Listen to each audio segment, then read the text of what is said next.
is now the free capital of a free country.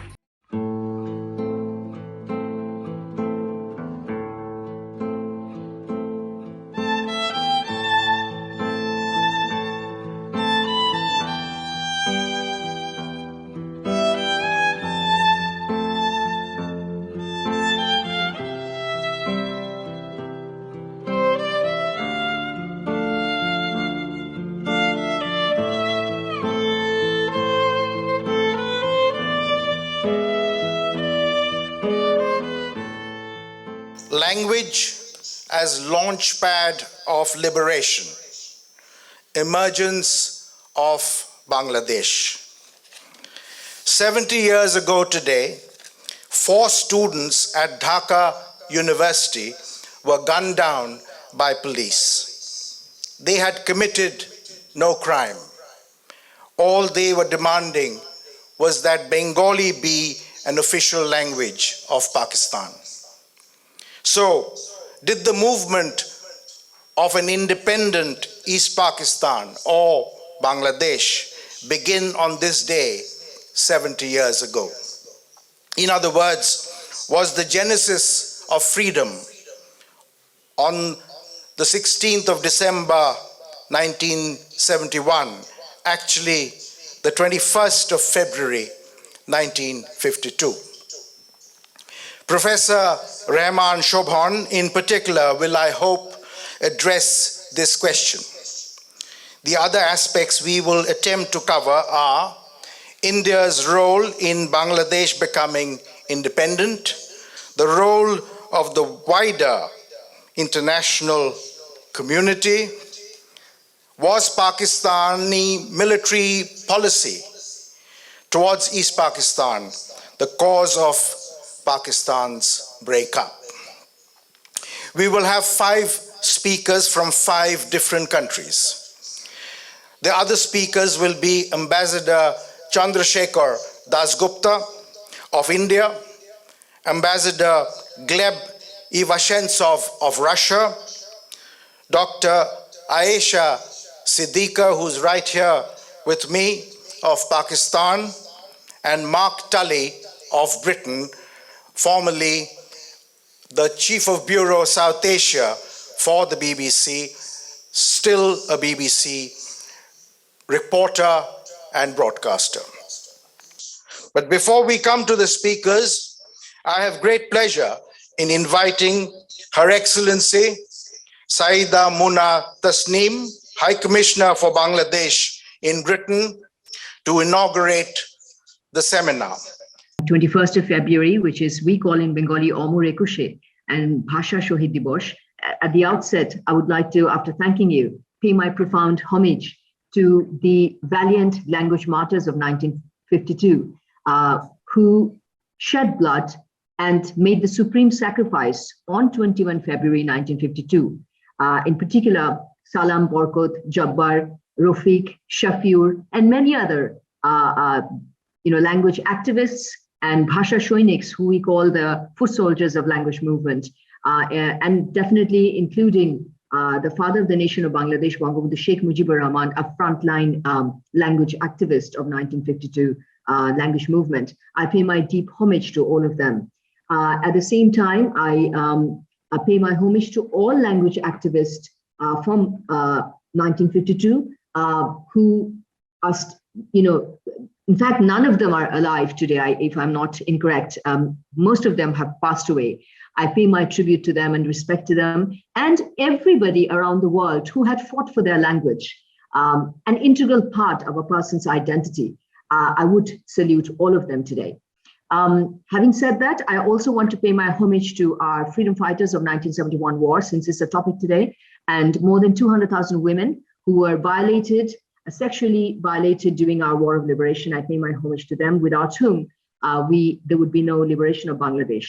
At the same time, I'd like to pay a tribute to all the people and the government of India, including Srimati Indira Gandhi, who had supported Bangladesh's liberation war in 1971 and was the second country to recognize Bangladesh on 6 December and send their armed forces to Bangladesh. And hence all the Indian armed forces who had shed their blood on the soil of Bangladesh, along with our Mukti Bahini, or freedom fighter. I'd like to pay homage to them. And at the same time, Russian Federation, which played an extremely crucial diplomatic role at the UN Security Council during our 1971 war by not allowing a resolution to have a peacekeeping force as a civil war in Pakistan. I would like to pay my homage to the government of Russia and the people of Russia, and also the Russian armed forces. We know that they had come up to the Bay of Bengal, and many Russian soldiers also shed their blood on Bangladesh soil while demining right after independence. So I want to pay homage to all of them. Professor Rehman Sobhan was born in Kolkata, educated at St. Paul's School, Darjeeling, which incidentally was also where I became a boarder, then HSN College in Lahore, and the University of Cambridge in England. He was for 20 years Professor of Economics at Dhaka University. He has worked on poverty, economic growth, and the role of power in society. Professor Sobhan, the audience is yours. The events of 1952 again have a very great significance because they originated in events which took place in March of 1948, when Mr. Jinnah, in fact, asserted that Urdu will be the national language of Pakistan. It was a quite gratuitous demand for Mr. Jinnah, who himself could barely speak Urdu and could probably not either read or write it, and where the majority of the people of Pakistan actually did not have Urdu as their national language. And to proclaim this was therefore functionally a very meaningless act. But in a way, we have to, as Bengalis, express our great appreciation for Mr. Jinnah, because this was really the first salvo which was really fired to initiate the eventual mobilization which culminated in the emergence of Bangladesh. Up to the March declaration of Mr. Jinnah, the identity which was located within the consciousness of all Bengalis, Muslims at that time, including Bangabandhu, was that they were in fact giving recognition and paramountcy to their Muslim identity. Mr. Jinnah brought home very firmly to them that Bengali Muslims at that time, and all Bengalis as a whole, actually had dual identities, and that it was these dual identities which needed to be recognized if the Pakistan state was to in fact be a functioning state. By emphasizing the Pakistan identity and associating it with both Islam and with Urdu, he compelled Bengalis to assert their Bengali identity. Now, this assertion was itself juxtaposed with a wider assertion which was emerging from the very early days of Pakistan, that Pakistan was not going to be a functioning democracy, that Pakistan was not going to recognize the demographic majority of the Bengalis in the exercise of state power, and that power was in fact going to be monopolized by a narrow elite centered in West Pakistan, made up of the military, the feudal elites, the bureaucracy, and eventually the business classes, which were of a non-Bengali origin.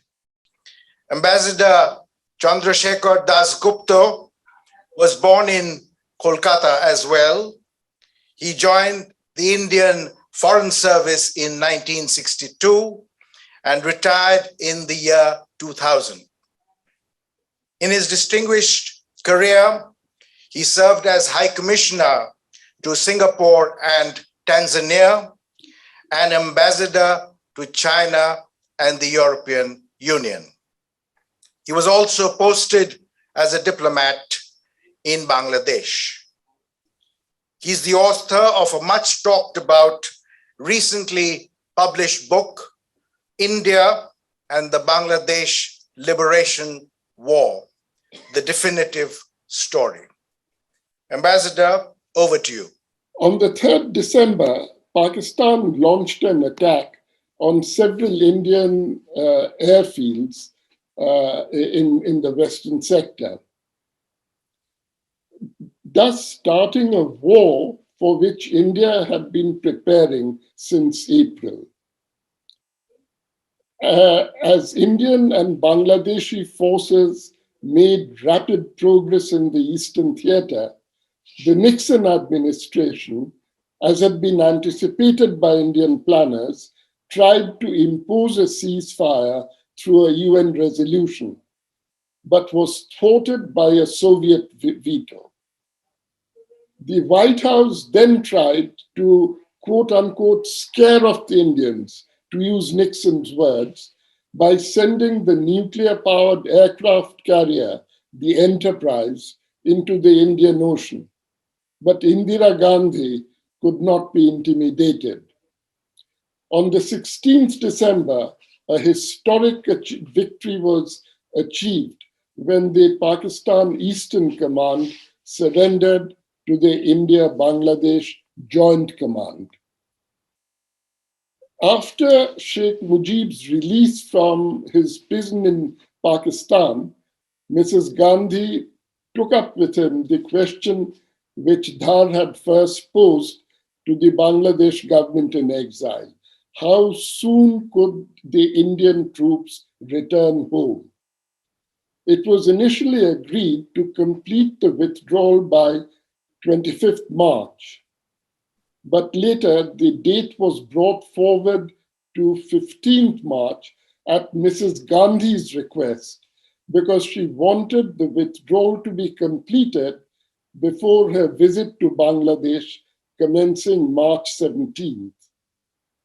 On the 12th March 1972, therefore, Prime Minister Sheikh Bangabandhu Sheikh Mujibur Rahman took the salute at a spectacular farewell parade of the Indian Army. The army had achieved the objectives which had been laid out in April 1971 as part of the grand strategy formulated by Mrs. Gandhi and her leading policy advisors in New Delhi. Ambassador Gleb Ivashentsov is Vice President of the Russian International Affairs Council. He was born in St. Petersburg, and among his several diplomatic postings were as Consul General in Mumbai for the Soviet Union, and then Russian Ambassador to Myanmar and the Republic of Korea. His book on Russia's relations with India sold 100,000 copies. Your presentation, please, Ambassador. On December 12th, a message was sent from Moscow to Nixon, stating that according to Prime Minister Indira Gandhi, the Indian government did not intend to launch an offensive in West Pakistan. According to the recollections of participants in the events, when an American unit led by the Enterprise appeared near India, the Indian Defense Minister contacted the USSR Defense Minister and expressed concern about the presence of the Americans. Marshal Grechka immediately invited the commander-in-chief of the Soviet Navy to his place. He spoke on the map about the forces and actions. After that, Marshal Grechka conveyed to the Minister of Defense of India through the Soviet military attaché, and I quote, "The Enterprise is our business, and let the Indians do their own thing." A detachment of Soviet warships, more powerful than the American TG-74, followed it into the Bay of Bengal. Vice Admiral Kruglikov, who commanded that detachment, in his memoirs cited the text of the intercepted radio message from the TG-74 commander, who reported to the commander of the United States Pacific Fleet, and I quote, "We are constantly monitored. We are late with deployment. There are a lot of Soviet ships. Their commander is behaving arrogantly," end of quotation. So the American show of force failed. As for China, during the December war, Beijing repeatedly stated that it supported Pakistan in its just struggle. And then twice on December 16th and December 17th, sent protests to India in connection with alleged violations of the India-China border. However, the matter did not come to the direct intervention of China in the conflict in the Indian subcontinent. The Soviet Union's bringing the troops of the Central Asian Military Command deployed at the Xinjiang border into high combat readiness undoubtedly played a role here. What made the Americans accept the outcome of the war for the liberation of Bangladesh? I think that the point is not only the military victory of India and the military power of the Soviet Union, the detachment of the Soviet Pacific Fleet ships in the Indian Ocean and operations along the Soviet-Chinese border. The main role, it seems, was played by the firm assurances of the leaders of the USSR that neither them nor the leadership of India had at their goal the elimination of West Pakistan, but only concerned about the fate of the Bengalis in East Pakistan. It was they who gave the United States a reason to withdraw the ships and not provoke the start of a third world war. Dr. Ayesha Siddiqa, sitting right next to me, was born in Lahore. She obtained a PhD in war studies at King's College, London, where she's now a senior fellow. She's taught on military matters at universities in Pakistan and the United States. Her books include Military Inc., Inside Pakistan's Military Economy. Ayesha, the floor is yours. The central state in Pakistan has traditionally been very myopic when it comes to keeping a federation together. So for me, I think the way I read it, it was inevitable that the way in which, the direction in which East Bengalis went, and the resistance, and the only thing is that because they were the Eastern Wing was placed so far away from the Western Wing, that at least had the freedom and liberty to be away from a heavy presence, a military presence, and therefore a resistance could build up. I mean, if we compare it today with Pakistan of today, the resistance is hardly there, and the reason for resistance is that the state authoritarianism has a greater capacity to play its role. And so, as far as, to answer the first question, which I wanted to ask, is that was Bangladesh inevitable? And I think with the kind of state policies and with the geographical, the lack of geographical proximity, the inability of a central state to manage the Eastern Wing, yes, it was inevitable. But what made it inevitable was policies of the state. Now, let me come to the second question of, what drove, Bangladesh into being. I've been hearing him, previous speakers have spoken about the role of India's role. They've spoken about the role that Soviet Union played, the assistance. Interestingly, Pakistan had two big powers on its side. I mean, there was China and there was United States, both eager to help each other. I mean, if you look at the at some of the correspondence and some of the from some of the paperwork left behind by Henry Kissinger, kept in the Kissinger documents on this issue, you will see that both countries were concerned, both powers were concerned about Pakistan and eager to help. Yet it didn't happen. Yet it did not stop a civil war from actually becoming successful. And let me be provocative and suggest that actually the reason that Bangladesh came into being is the Pakistan military itself. Pakistan military is what ultimately created Bangladesh because of the way it fought the war. I mean, there was complete there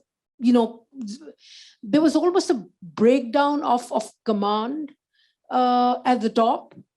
The military was so absorbed in politics that it could not run military affairs. Sir Mark Tully was also born in Kolkata. He graduated from the University of Cambridge and has been for over 50 years a BBC journalist in South Asia, including being the BBC's South Asia Bureau Chief. He is a recipient of the BAFTA Dimbleby Award. Sir Mark covered the unfolding events in East Pakistan from Dhaka and also as a commentator in London. Over to you, Mark. In my money, and I think generally in journalism, there was a very strong feeling that the Jinnah visit to Dhaka in 1948,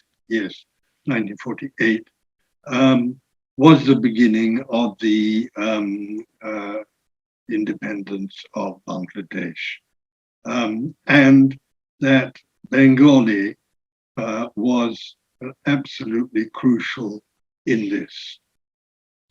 You can imagine the feelings and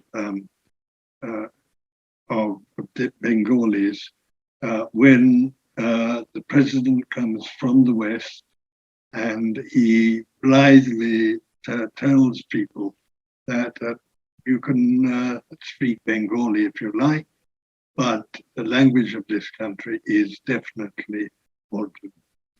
And that, I think, was a very major mistake which Jinnah made. And I also think that it's something which, if he had read something other than law, he might have come across. And it is a fundamental part, I believe, of the recognition of citizens' place in a country. If a citizen in a country is not allowed or not discouraged in any way from speaking his own language, then you start to get this challenge to identity. And what's so really interesting in the modern world about Bangladesh is that a second challenge to identity is, of course, your religion. More so in countries like India and Bangladesh and Pakistan, all of which are fundamentally religious, or where people of a religious inclination are there. Now, you didn't get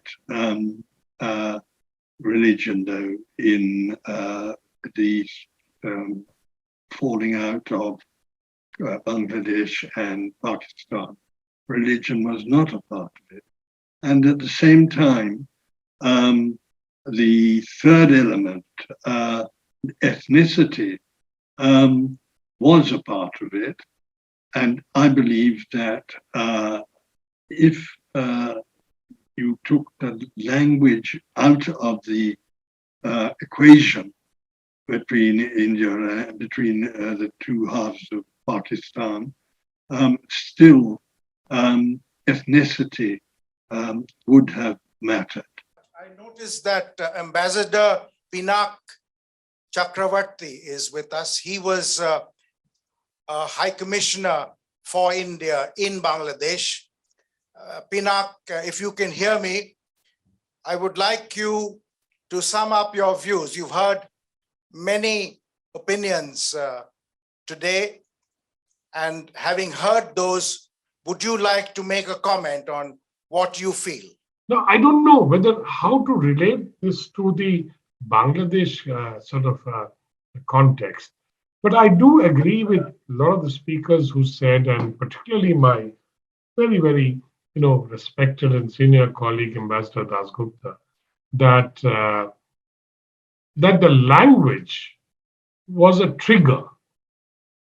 It wasn't the only reason why, and Professor Rehman Sobhan has made it very clear that it's the economic and other things that really played a role in this thing. And the third point in this is that the inability of the West Pakistani military establishment elite to understand the feelings and emotions of their brethren in East Pakistan. Thank you very much.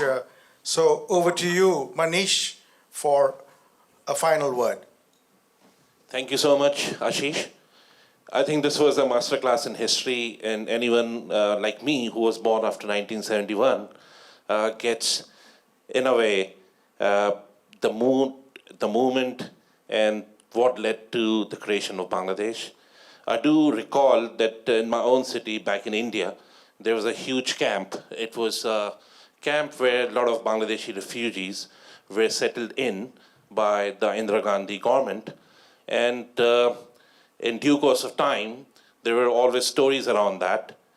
And subsequently, when I set up my business, my first office was in East London, very close to where we are sitting right now.